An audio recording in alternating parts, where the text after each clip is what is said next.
우리 옆에 있는 분 보고 한 주간 잘 지내신 것 같습니다. 이렇게 한번 웃으면서 인사했으면 좋겠습니다. 한 주간 잘 지내신 것 같습니다. 잘 지내신 것 같습니다. 네. 미국은 그 여파가 없는 것 같은데 극동아시아죠. 중국을 시작으로 한국, 일본, 대만 여기는 아직까지 좀 난리인 것 같습니다. 조금 뭐라고 할까요? 아시다시피 신종 코로나 바이러스 때문에 상당히 많은 불편함들이 불편함보다는 두려움이 많이 생긴 것 같아요. 무서움이겠지요. 치사율, 즉 걸리면 죽을 수 있다고 하는 확률이 사실은 높은 병은 아니랍니다. 그런데 걸릴 수 있는 확률이 너무 많다는 거예요. 그냥 한 공간에 이렇게만 있어도 그냥 이 바이러스는 이렇게 날아다니나 봐요. 그래서 우스갯소리처럼 얘기할 것 같지만 상당히 그 속에 있는 사람들이 이 불안감이 대단한 것 같습니다. 어떤 회사는 한 사람이 딱 확진이 됐답니다. 그랬더니 그 빌딩 전체에 있는 사람들을 다 회사를 못 나오게 한대요. 그만큼 좀 크게 위기감이 오는 것 같습니다. 뭐 들으셔서 알겠지만 마스크를 다 쓰고 다녀야 되는데 마스크를 구할 수가 없답니다. 아무리 찍어내도 밤새도록 찍어내도 어디로 사라지는지 모를 만큼 많은 사람들이 필요로 하는, 생각해보면 저희는 여기 있으니까 별로 느껴지지 않지만 상당한 불안감이 있는 것 같습니다. 이건 나쁜 쪽 바이러스라면 지금부터 2000년 전 로마 제국 안에도 이런 전염병처럼 난리가 나기 시작했습니다. 병은 아닌데 사람들 때문에 난리가 난 겁니다. 그 사람들이 누구냐면 예수 믿는 사람들이었습니다. 예수 믿는 사람들 때문에 이 로마 제국 전체에 이상한 일들이 자꾸 벌어진다는 걸 느꼈던 겁니다. 왜냐하면 단순했습니다. 예수 믿는 사람을 만나면 예수 안 믿던 사람도 그냥 예수를 믿게 되는 겁니다. 예수 믿는 사람들하고 이야기하면 그냥 어느새 자기도 예수 믿는 사람이 되어가는 겁니다. 예수 믿는 사람들이랑 같이 조금 생활하면 저 사람들이 뭘 하는지는 잘 모르겠지만 저 사람들처럼 행동하기 시작하는 겁니다. 이 일이 로마라고 하는 가장 큰 도시에서도 그냥 순식간에 이루어지는 겁니다. 그러니 처음에는 유대교의 한 브랜치처럼 생각했는데 알고 보니까 아닌 거예요. 한 사람이 왔답니다. 근데 이 사람이 그냥 온 게 아니라 메시아로, 왕으로, 구원할 사람으로 왔다는 거예요. 그런데 이 메시아로 온 사람이 죽었답니다. 십자가에 달려서. 그런데 죽은 걸로 끝난 게 아니라 다시 살아났고, 그리고는 하늘나라에 올라갔는데 얼마 안 있어서 온다는 겁니다. 오면 이 세상에 종말이 올 거라는 거예요. 근데 이 말을 하는 사람들이 그냥 에이 몇 사람 모여 앉아있으면 끝 이렇게 돼야 되는데 그러지 않고 점점 퍼져나가는데 그냥 만나면 그런 사람들이 하나 또 생기는 겁니다. 또 만나면 또 생기는 겁니다. 그러니 뭐 이렇게 표현하면 맞을지 모르지만 바이러스처럼 막 퍼져나가는 거죠. 그런데 이렇게 쫙 퍼져나가는 그 놀라운 상황 속에서 걸림돌이 있었던 겁니다. 근데 이 걸림돌이 교회 공동체 밖에 있었던 게 아니라 교회 공동체 안에 있었다는 겁니다. 그 교회 공동체 안에는 누가 있었느냐? 주로 중심을 이루던 사람들이 유태인인데 예수 믿게 된 사람들이었습니다. 근데 유태인인데 예수 믿게 된 이 사람들이 누구보다 열심히 했거든요. 하나님 보시기에도 열심히 하고 하나님을 누구보다 잘 아니까. 그런데 이런 유태인들이 가장 열심히 할 수밖에 없었던 그 밑바탕에는 율법이라고 하는 게 있었습니다. 율법. 유태인들은 이 율법을 가장 중요하게 여겼습니다. 왜? 하나님이 주셨습니다. 하나님이 주신 것이니까 이걸 간직하고 있는 겁니다. 유태인이 누굽니까? 라고 물으면 딱 하나를 얘기하는 겁니다. 율법을 가진 사람들, 율법을 실천하는 사람들, 율법대로 사는 사람들. 그래서 유태인의 아이덴티티는, 정체성은 율법에서 출발합니다. 그런데 이 율법이 유태인들에게는 그렇게 익숙하지만 외국 사람들한테는 익숙치 않거든요. 외국 사람들은 이 율법을 지킨다는 게 거의 불가능하거든요. 아니, 이걸 어떻게 지켜요? 이걸 지킬 수 있나요? 라고 하는 겁니다. 율법의 기능은 단순합니다. 아니, 아주 확실합니다. 우리는 죄인이라는 겁니다. 우리는 무엇을 해도 하나님의 법대로 살 수 없다는 것을 알려준다는 겁니다. 그런데 이렇게 느끼도록 하는 율법, 이렇게 알도록 하는 율법, 그런데 막상 지키려고 하니까 어려운 거예요. 처음에는 10개였거든요. 딱 10개. 그런데 시간이 막 흐르면서 계속 쌓여서 613가지가 되고 맙니다. 613가지가 되니까 도대체 나는 어떻게 살지? 근데 유대인들은 그걸 지키려고 하고 있고 마음속에서는 자기들은 율법을 지키고 있다고 생각하는 겁니다. 근데 외국 사람들은 아니거든요.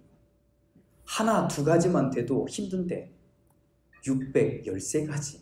이거 너무나 불가능하거든요. 율법의 목적은 아주 단순합니다. 우리는 완벽하게 살 수 있을 것 같지만 그러지 못하구나.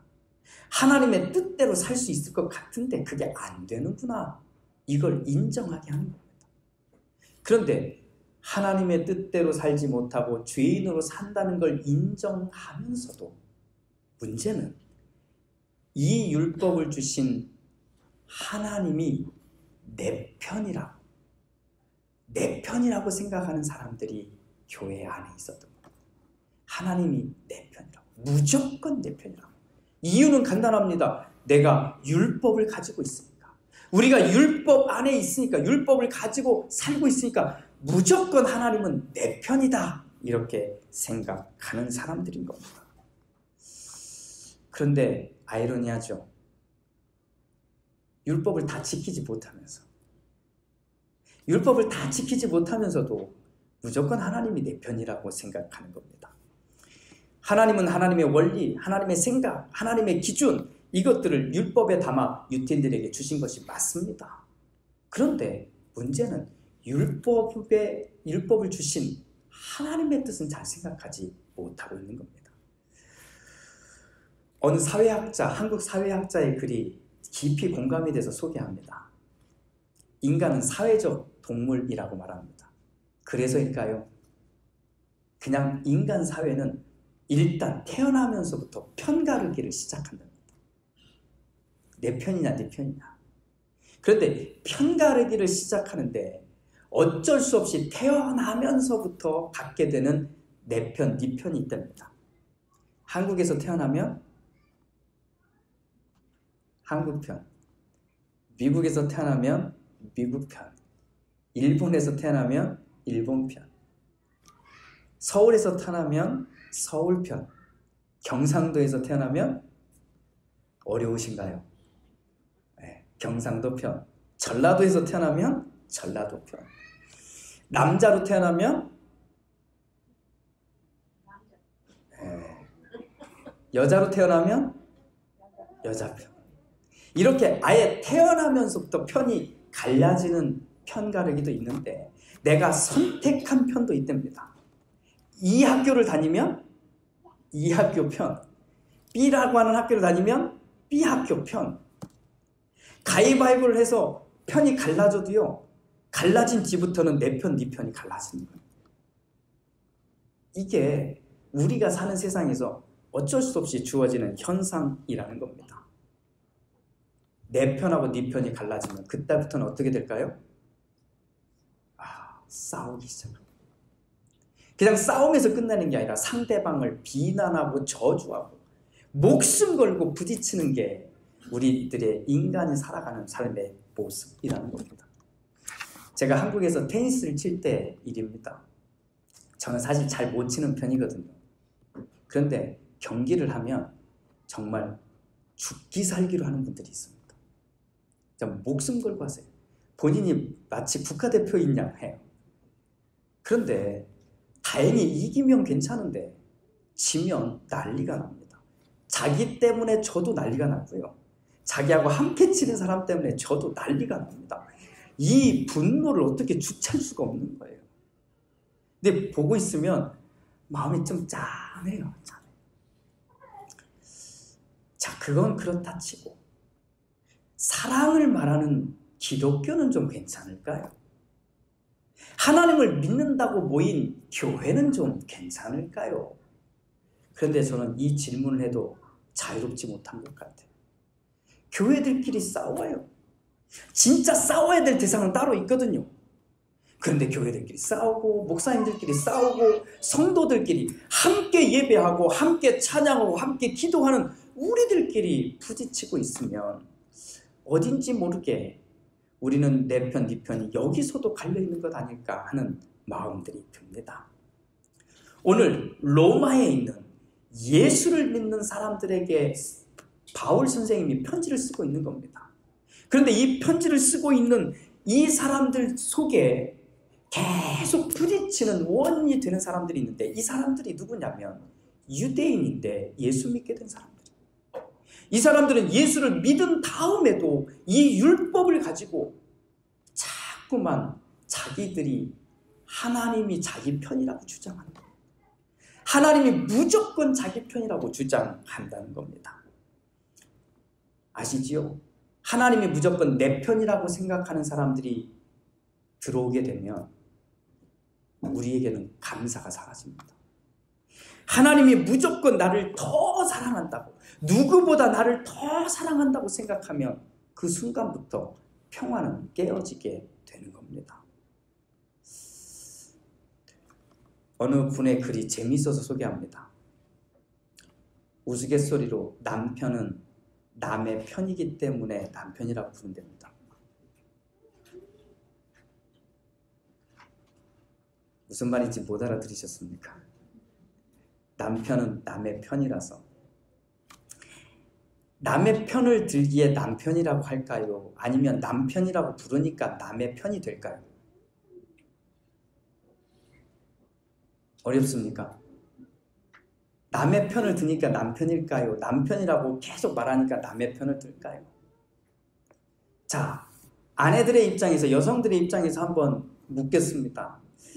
남편이 내 편이기를 바라십니까? 아, 여기에도 동의를 못 하시는군요. 아니면 생각이 많으십니까? 이분의 글에는 이렇게 써 있어요. 남편은 내 편을 들어야 할까? 아니면 남의 편을 들어야 될까? 아니다. 옳은 편을 들어야 하지 않을까? 이분은 그렇게 소개합니다.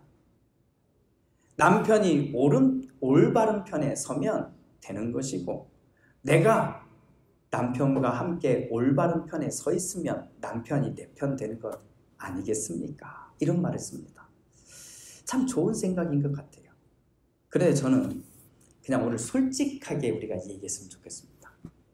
남편은 내 편이었으면 좋겠지요? 아닙니까? 아내는 내 편이었으면 좋겠지요? 여기는 고개를 끄덕이시는 분이 많은데, 자식은 내 편이었으면 좋겠지요? 부모는 자식 편이었으면 좋겠지요? 이게 우리의 솔직한 마음입니다.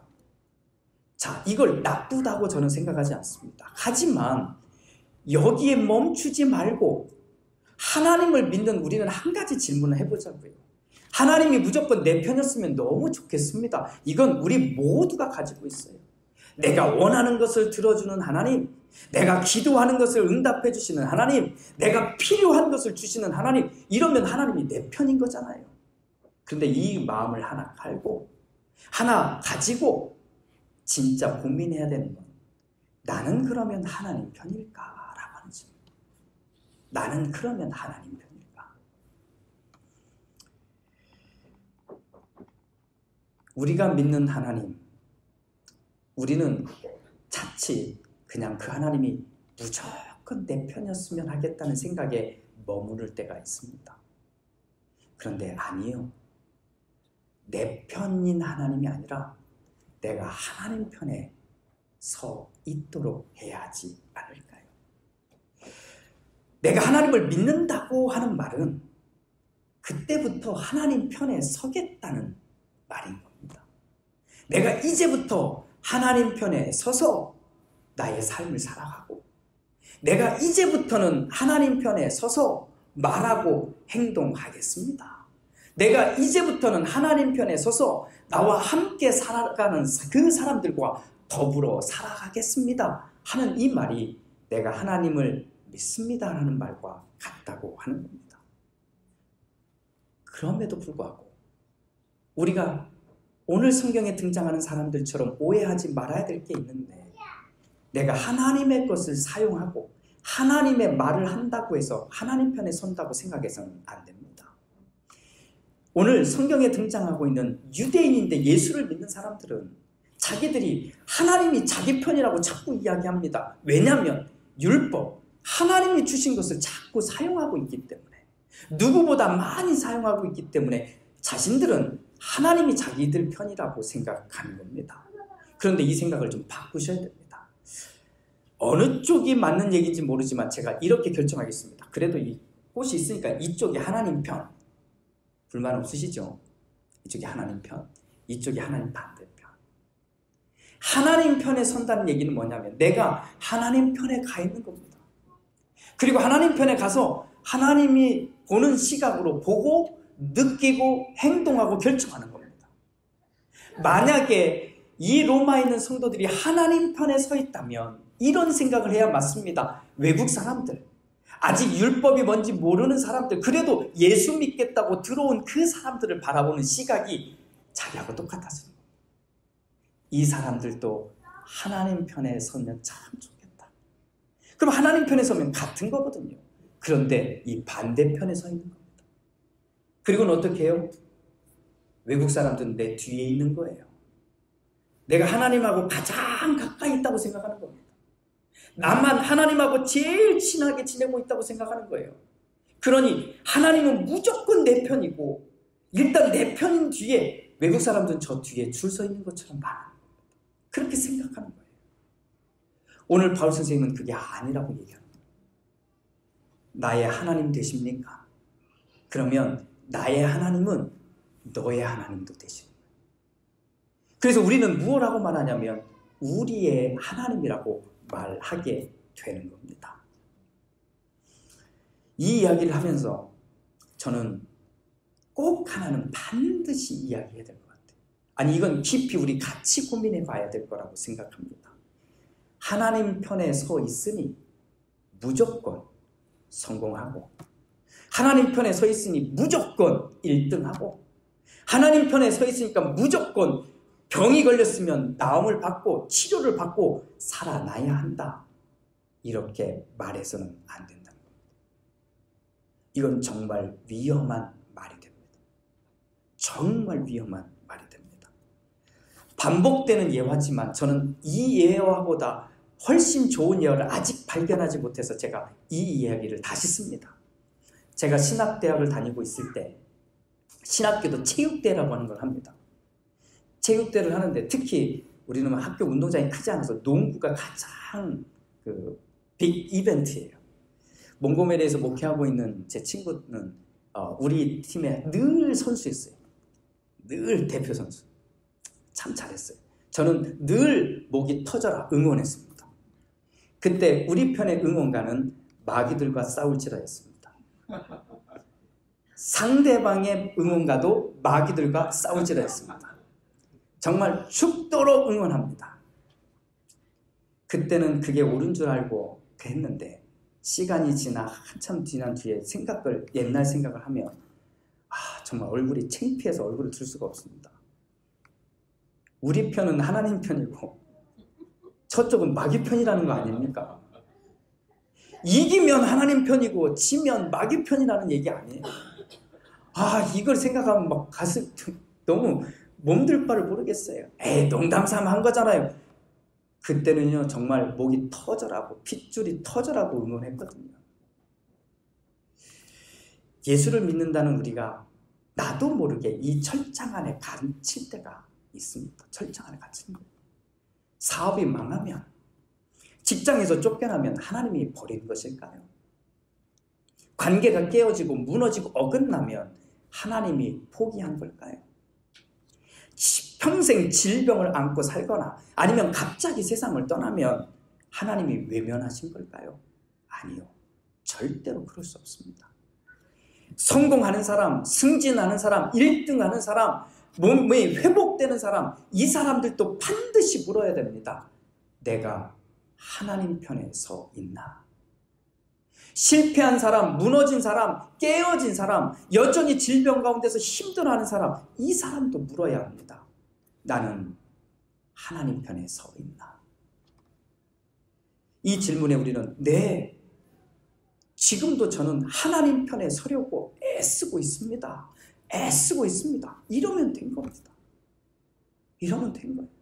하나님 편에 서서 생각하고 하나님 편에 서서 결정하고 행동하려고 하고 있습니다. 이러면 된 거예요. 사랑하는 교회 여러분, 우리 하나님 편에 서는 것을 연습해봅시다. 분명히 이 연습을 하다 보면 부딪힐 겁니다. 내가 원하는 마음 다 있어요. 우리는 다 가지고 있어요. 내가 원하는 것을 하나님이 들어주셨으면 한다는 마음이 있거든요. 그런데 이 마음과 하나님 편에 서겠다고 하는 이 마음은 반드시 부딪히게 될 겁니다. 만약에 하나님 편에 서려고 할 때 이 마음에 부딪힘이 없다면 나는 왠지 제대로 질문하지 않는 것일 수 있어요. 그런데 부딪히는 겁니다. 부딪히는 것이 믿음의 싸움인 거예요. 내가 부딪히고 있는 게 믿음의 싸움인 거예요. 어떤 때는 내 마음이 이길 때가 있겠죠. 그런데 어떤 때는 하나님 편에 서서 이 싸움을 이길 때가 있을 겁니다. 이렇게 싸우고 있는 나를 보면 우리의 영혼이 살아있는 겁니다. 오히려 싸우지 않으니까, 아니 싸움 자체를 하고 있지 않으니까 어쩌면 내 영혼이 무너져 있거나 죽어 있을 수 있다고 하는 겁니다. 사랑하는 교회 여러분, 저는 여러분들과 함께 우리 함께 하나님 편에 서고 싶습니다. 하나님 편에 서고 싶습니다. 먼저 준비가 되신 분들은 저와 함께 맨 앞에 하나님 앞에 섭시다. 하나님 편에 섭시다. 그런데 조금 덜 준비가 됐으면 그 뒷줄에라도 섭시다. 괜찮아요. 목사님, 저는 아무것도 준비 안 됐어요. 그럼 괜찮아요. 맨 뒤에라도 쓰자고요. 목사님, 좀 몸이 힘들고 아직 내가 연약합니다. 너무 아직은 준비가 하나도 안 돼 있어요. 그래도 맨 뒤에라도 쓰자고요. 어디에? 하나님 편에. 하나님 편에는 반드시 서 있어야 돼요. 우리는 그거 하는 겁니다. 반대편에 있지 말자. 반대편에 있으면 왠지 모르게 계속 우리는 하나님이 원하지 않는 행동을 선택하고 결정하고 행동하게 되는 겁니다. 사랑하는 교회 여러분, 우리 적어도 나는 하나님 편에 서고 싶습니다. 이 마음의 결단은 함께 합시다. 그렇게 되면 나의 하나님이 거기서 끝나지 않고 너의 하나님 보게 됩니다. 그래서 너의 하나님만 보는 게 아니라 우리의 하나님을 우리는 만나게 됩니다. 그래야 서로 응원하고 서로 격려할 수 있는 거예요. 믿음으로 격려해 줄 수 있는 거예요. 그냥 인간적으로 잘 되라고 하는 말 수준이 아니라 하나님 편에 서서 나의 하나님, 너의 하나님, 그리고 우리의 하나님, 이것을 우리가 함께 말할 수 있는 우리 공동체가 다 되시기를 주님의 이름으로 축복합니다. 기도합니다.